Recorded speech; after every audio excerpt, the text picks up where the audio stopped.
विशेषण और काल के बारे में। जैसे देखते हैं, ये रेलगाड़ी दिख पा रही है आपको?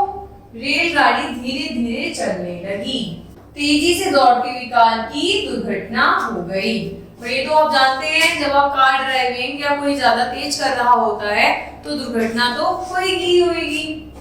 अचानक बादल घिर आए, मैं बहुत थक गया हूँ। इन वाक्यों में धीरे धीरे, तेजी, अचानक, बहुवचन क्रिया की विशेषता बता रहे हैं कि कोई क्रिया हो तो रही है, पर उस क्रिया के बारे में बताया जा रहा है कि वो क्रिया कैसे हो रही है, तेजी से हो रही है, धीरे हो रही है, अचानक हो रही है, किस प्रकार से हो रही है। जो शब्द हमें क्रिया की विशेषता को बताते हैं उन्हें हम क्रिया विशेषण शब्द कहते हैं। अभी तक हमने पढ़ा था क्रिया किसे कहते हैं? संज्ञा या सर्वनाम के जो काम करता है या किसी को करने के होने का पता चलता है तो उसे हम क्रिया कहते हैं। अब वो क्रिया हो कैसे रही है उसे हम कहेंगे क्रिया विशेषण।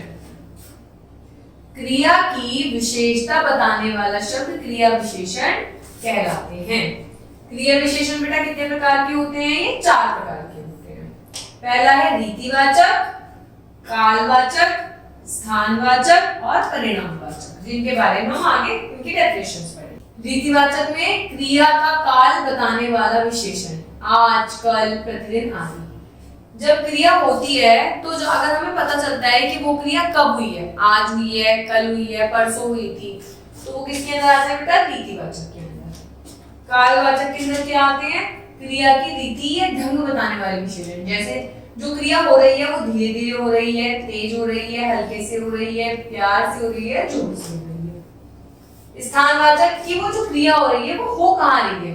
बाहर, भीतर, ऊपर, किसी स्थान पर, कहाँ।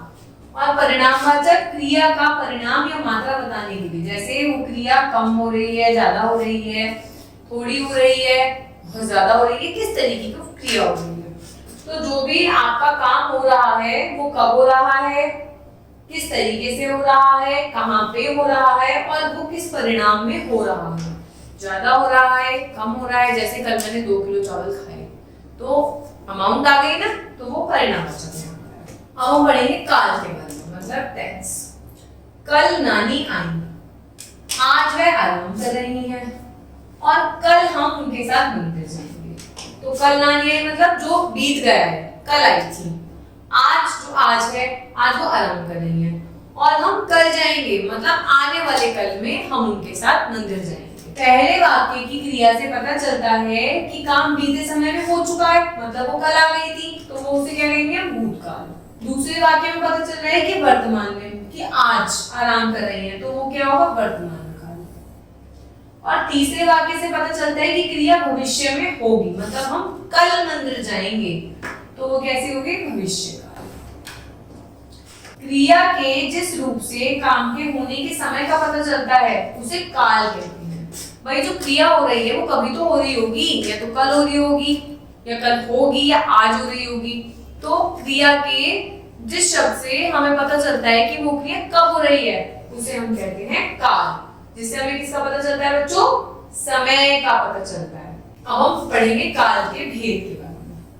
काल के बेटा 3 भेद होते हैं, भूतकाल, वर्तमान काल, भविष्य काल। ऊपर हमने पढ़ा था नानी के बारे में, तीनों काल देखे थे आपने, इनके बारे में हम पढ़ते हैं। भूतकाल क्या होता है बेटा? क्रिया के जिस रूप से कार्य के बीते समय में होने का बोध होता है, मतलब क्रिया के जिस रूप से हमें पता चलता है कि वो काम हो चुका है, पास्ट में पहले ही हो चुका है, तो उसे हम कहेंगे भूतकाल। इनकी पहचान होती है वाक्य के अंत में था, थी, थे, ई, आ, ए आदि शब्द आते हैं। जैसे साक्षी सो गई थी, मतलब सो चुकी है वो, भूतकाल में आ गया। दिव्या ने गुड़िया बनाई थी, मतलब उसने जो गुड़िया थी वो पहले बनाई थी, और शब्दों के वाक्य में थी यूज हो रहा है ना, तो ये कैसे होगा बेटा? भूतकाल। अब हम पढ़ेंगे वर्तमान काल के बारे में। क्रिया के जिस रूप से कार्य के वर्तमान समय में होने का पता चलता है उसे हम वर्तमान काल कहते हैं। कि अगर वो काम आज हो रहा है तो उसे हम कहेंगे वर्तमान काल। जैसे पहचान इसकी होती है, वाक्य के अंत में क्या आता है, हूं, हो आदि शब्द आते हैं। जैसे सेविका फर्श पर पोंछा लगा रही है, मतलब अब आज लगा रही है। शुचि विद्यालय जाती है, मतलब जा रही है, वर्तमान में काम हो रहा है, तो ये क्या हो गया बेटा, वर्तमान काल। नेक्स्ट पढ़ेंगे हम भविष्य काल, मतलब जो काम होगा, होने वाला है। क्रिया के जिस रूप से कार्य के आने वाले समय में होने का बोध होता है उसे हम भविष्य काल कहते हैं। पहचान होती है अंत में इनमें गा, भी, गे आदि शब्द आते हैं। जैसे निखिल कल मंदिर जाएगा, मतलब वो अभी गया नहीं है, जाएगा मतलब जाने वाला है, भविष्य में काम होगा, फ्यूचर में काम होगा, तो उसे हम कहेंगे भविष्य काल। माँ कल इडली बनाएगी, मतलब इडली अभी बनी नहीं है, वो बनाएंगी, फ्यूचर में होगा ये काम, भविष्य में होगा ये काम, तो ये आ गया भविष्य काल। तो हमने पूरे चैप्टर में 2 चीजों के बारे में पढ़ा, क्रिया विशेषण और काल। क्रिया विशेषण में क्या पढ़ा बच्चों आपने, जो क्रिया के होने की विशेषता को बताता है कि क्रिया किस तरीके से हो रही है, धीरे हो रही है, जल्दी हो रही है, अचानक हो रही है, किस तरीके से हो रही है। फिर हमने पढ़ा क्रिया विशेषण के भेदों के बारे में कि वो क्रिया कहाँ हो रही है, कौन से समय में हो रही है, क्या उसका परिणाम है। फिर हमने पढ़ा काल के बारे में, क्रिया के समय का जिससे हमें पता चलता है उसे हम काल कहते हैं। काल के हमने 3 भेद पढ़े, भूतकाल, वर्तमान काल और भविष्य काल, जिसके साथ हमने पढ़े इनके उदाहरण। धन्यवाद।